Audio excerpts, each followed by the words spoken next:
नमस्कार, दिल्ली लाइव में आपका स्वागत है। आपके साथ मैं धर्मराज सिंह। दिल्ली में खुल रही शराब की दुकानों को लेकर हंगामा जारी है, जिसको लेकर स्टैंडिंग कमेटी के सदन में आरोप प्रत्यारोप का दौर चला, जिसके बाद standing committee chairman Jogiram Jain ने कहा कि शराब की दुकानों पर निगम कार्रवाई द्वारा की जा रही कार्रवाई को रखा गया है। साथ ही आंकड़ों के साथ बताया गया कि निगम द्वारा कई शराब की दुकानों को सील किया गया है और कईयों को नोटिस जारी किए जा रहे हैं।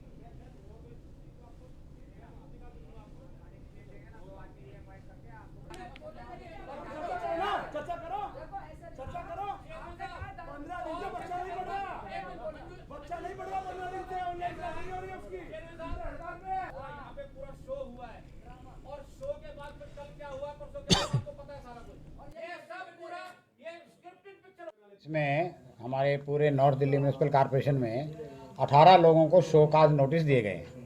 उसमें से 8 लोगों को सीलिंग के ऑर्डर पास किए हैं और उस 8 में से जिनको सीलिंग के ऑर्डर पास किए हैं उनमें से 4 लोगों को सील कर दिया गया है। ये पूरी नॉर्थ दिल्ली म्यूनसिपल कॉरपोरेशन का डाटा है जो अभी तक हुआ है, और अंडर प्रोसेस जो अभी हमारे पास जिसका डाटा नहीं आया है उसमें भी काफ़ी लोग ऐसे हैं जिनको हमने शो काज नोटिस देना पड़ता है। पहले शो काज नोटिस के बाद सीलिंग ऑर्डर पास करना पड़ता है, उसमें 3 दिन का कम से कम समय देना पड़ता है, उसके बाद सीलिंग जो है की जाती है। तो वो भी परिस्थितियों के अनुसार जरा देखा जाता है, और पब्लिक तो खैर उनके अगेंस्ट है ही है, इसमें कोई दो राय नहीं है।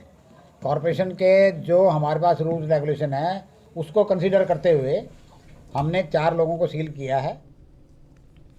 वहीं बीजेपी के पार्षदों ने वार्डों में चल रही रेड को लेकर सदन में अपना पक्ष रखा। पार्षदों का कहना था कि इसी रेड शीघ्र से अतिशीघ्र बंद होना चाहिए, इसके कारण जनता को कई समस्याओं का सामना करना पड़ रहा है। और दूसरी ओर कांग्रेस दल के नेता प्रेरणा ने इन सारे मुद्दों पर अपनी प्रतिक्रिया भी दी है।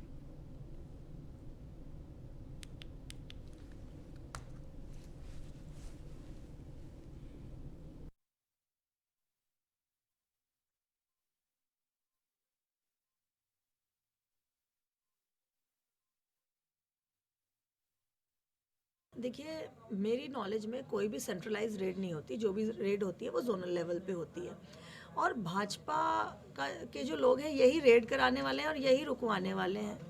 तो मतलब यही लोग जो है, लोगों को पहले इस तरीके से रेड्स नहीं होती थी, इस तरीके से लोगों को परेशान नहीं किया जाता था।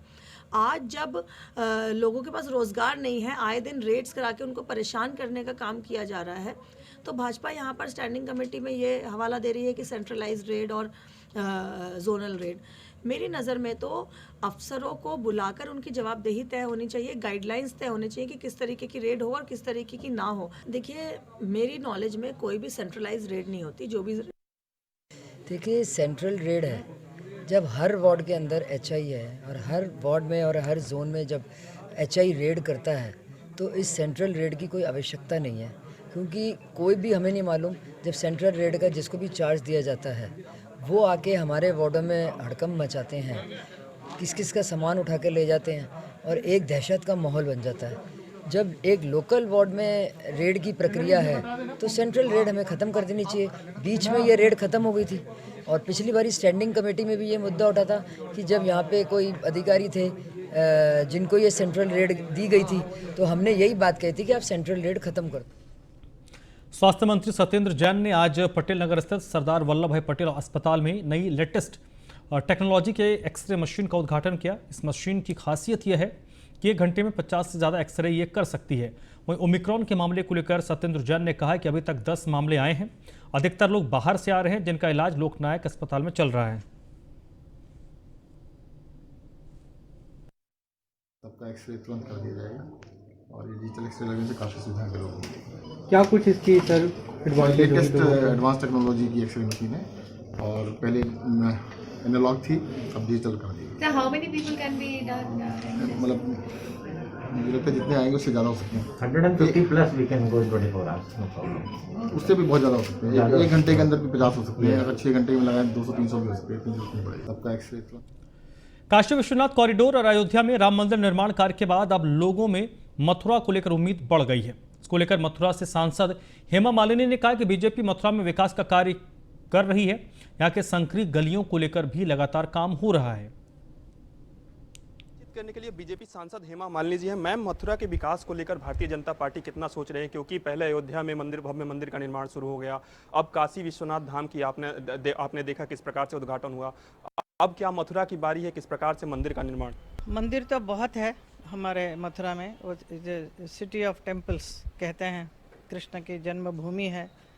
तो हमें बहुत गर्व भी होता है कि मैं कृष्ण के जन्म स्थल जहाँ है, कृष्ण जहाँ पे थे उस जगह की मैं सांसद हूँ। तो काफ़ी विकास हो रहा है, हुआ है, मेरी तरफ से बहुत कुछ हुआ है, मैं अनगिनत हुआ है। मैं एक्चुअली आई कैन नॉट अभी बात बोल नहीं सकूँगी, मैं पूरा लिस्ट है, आप देख लीजिए। बहुत अच्छा लगता है कि जिस काम के लिए मैं गई वो सब हुआ। सिमिलरली हमारे अयोध्या में भी हुआ है, तो कृष्ण जन्मस्थल के यहाँ भी होना चाहिए।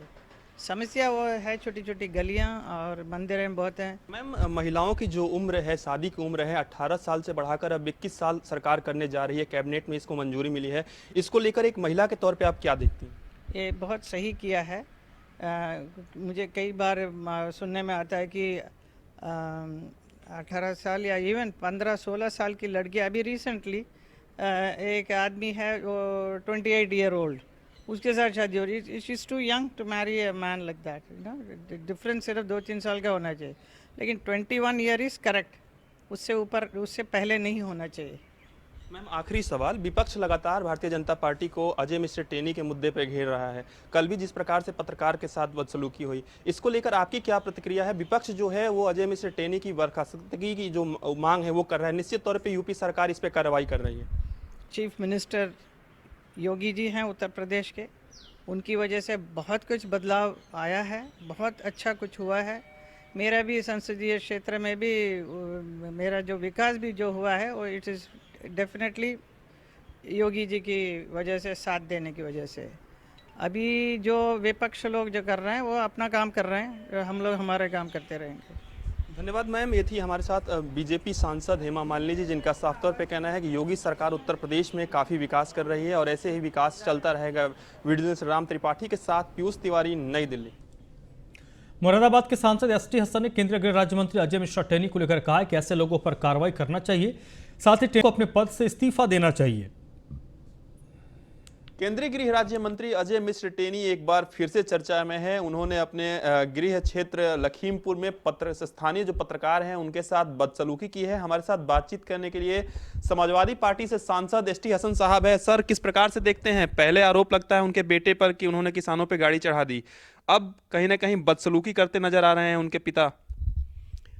देखिए, हमारी राजनीति का स्तर दिन ब दिन नीचे होता चला जा रहा है। ऐसे लोग जिनका इतिहास बहुत ख़राब है, ऐसे लोग जिनके बारे में गुंडागर्दी की आम चर्चाएं हैं, वो हमारे देश के गृह राज्य मंत्री अगर हैं तो देश के लिए बकौल मोदी जी के रेड सिग्नल है, लाल बत्ती का जो उन्होंने कमेंट करा था, तो वो रेड सिग्नल मोदी जी के लिए है। अब हमारा सियासत का पतन हो चुका है। एक लड़के ने किसानों के ऊपर गाड़ी चढ़ा दी, उनको मार दिया और एसआईटी की रिपोर्ट आ गई कि ये प्री प्लान था। उसके बाद भी गृह राज्य मंत्री इस्तीफा ना दें या ना लिया जाए, मेरी बात समझ में नहीं आती कि ये क्यों आखिर ऐसा हो रहा है। क्योंकि सारी पुलिस और इन्वेस्टिगेटिव एजेंसीज गृह मंत्रालय के अधीन होती हैं, तो क्या वो जांच पे प्रभाव नहीं डालेंगे बेटे के लिए? बीजेपी ये कह रही है कि साहब अगर बेटे ने पाप किया है तो बाप को सजा क्यों मिले? तो चुनाव का भी जिक्र कर लेते हैं। आज ही अखिलेश यादव जी अपने चचा शिवपाल यादव जी के घर गए हैं। क्या ये आम मुलाकात है या इसे चुनाव से भी जोड़कर देखा जा सकता है? देखिए, वो चाचा हैं, वो भतीजे हैं, उनके घर के मामलात हैं, हम इसमें ज़्यादा नहीं कह सकते। लेकिन जाहिर है चुनाव भी सर पर है और हम तो सब यही चाहते हैं कि समाजवादी पार्टी की सरकार बने और इंशाल्लाह बनेगी। धन्यवाद सर। तो ये थे हमारे साथ समाजवादी पार्टी से सांसद एसटी हसन साहब। वीडियो जर्नलिस्ट राम त्रिपाठी के साथ पीयूष तिवारी, नई दिल्ली। दिल्ली के बुराड़ी स्थित गढ़ी गांव में रहने वाले लोगों ने थाना बुराड़ी पुलिस पर दबंगई का आरोप लगाए हैं। इस परिवार में एक लड़की की शादी के माहौल पर सन्नाटा पसरा हुआ है। परिवार ने बताया कि परिवार के एक सदस्य पर एक मुकदमा दर्ज हुआ था, जिसके कारण पुलिसकर्मी रात को आए और घर में लगे सीसीटीवी कैमरे को उतारने के बाद घर की महिला और बुजुर्गों से बदतमीजी करने लगे। शादी का सारा काम देखकर एक परिवार के एक सदस्य को उठाकर ले गए। परिवार के लोगों ने पुलिस पर आरोप लगाया कि पुलिसकर्मियों ने धमकाते हुए कहा है कि यह शादी नहीं होगी जब तक युवक नहीं पकड़ा जाता।